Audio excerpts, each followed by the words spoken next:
Let's go. I wake up to A produção de conteúdo, imagina um café que você vai de vez em quando, né? Um café. Se esse café, ele atende bem você, ele tem um ambiente acolhedor, um atendimento amigável, você acaba voltando. Só que como a gente acaba conhecendo esse café, né? Quando a gente está trabalhando o nosso conteúdo, quando a gente está pensando no lado da empresa, quando a empresa trabalha o conteúdo dela, ela está sendo percebida.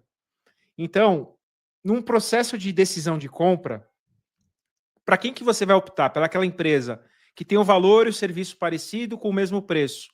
Você vai gerar mais confiança para aquela empresa que está produzindo conteúdo. A mesma coisa funciona para uma marca pessoal. Você tem vários profissionais, mas tem tanto profissional que não acaba se posicionando para um recrutador que ele acaba perdendo boas oportunidades. Então você tem dois lados da moeda na produção do conteúdo, né? As empresas, que ela pode gerar mais negócios, ser melhor percebidas dentro do processo de produção, e você tem também a questão da pessoa que trabalha, que é um CPF, que ela precisa se posicionar também com produção de conteúdo. Então a gente tem esses dois viés. Então, sim, é propósito, porque você tem que falar exatamente o que você acredita, você tem que trabalhar a autenticidade no seu conteúdo, senão ele não vai engajar. As pessoas, elas percebem quando o conteúdo ele não tem autenticidade, né? Então, você olha para um Odilon, você olha para um Gustavo, para um Renato, você vê autenticidade nos conteúdos. Essa é a forma que o trovador invisível aqui também, que disse que está sensacional, a Natasha disse que é boa noite. Eu acho que, para mim, essa é uma forma de estar mantendo o público engajado e fazer ele se sentir... Porque eles que fazem acontecer o podcast, né? Senão a gente fica em palestrinha aqui, né? Como você falou, a gente pega um convidado que fica 10 minutos seguidos falando, se a gente não der um... Aí a pessoa não dá um stop. Como você mantém?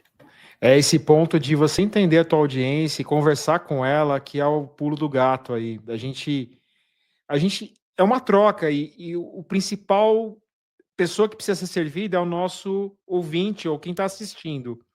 Se a gente não faz um conteúdo pensando nesse público, e principalmente não usando linguajar difícil, né? Porque muitas vezes a gente quer ser técnico demais na nossa conversa, acaba complicando um pouco o assunto e o conteúdo fica chato, né? Como o Gustavo comentou, né? Fica aquela palestrinha, aquele conteúdo que não tem molho, faz uma diferença toda.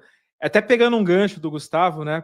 Quando você vai num restaurante, se a comida ela não tem um bom tempero, você acaba não gostando da comida. Se você vai lá comprar um carbonara, se o carbonara tem carbonara bem feito, uma massa bem feita, e tem a massa mal feita. Se você come um carbonara bem feito, você vai lembrar daquele carbonara por muito tempo. O conteúdo é a mesma coisa. Você coloca o tempero, vai adicionando os temperos na conversa, vai adicionando o público. Cada composição desse ingrediente que é colocado num prato, ele se torna bom ou ruim. Muitas vezes o menos é mais, numa receita e no conteúdo também. E aí, Gustavo, como é que mantém conectado? Essa questão de conexão é um pouquinho difícil, cara. Porque assim, juntando todo mundo aqui, a gente bate facinho aí mais de 10 mil seguidores, 20 mil seguidores. Se você falar para mim que você só tem seguidor que gosta do tipo de conteúdo que você produz, ou você tá meio mentindo para você mesmo, ou você comprou segmentado, né? Então, semana passada eu fiz uma live com um especialista em energia renovável. Na retrasada, com uma especialista em mentalidade, preparo e etc. Semana que vem eu vou falar com a Natália, que é de sistemas. Então não tem como eu conectar ela com todo mundo do meu grupo. O que eu posso fazer?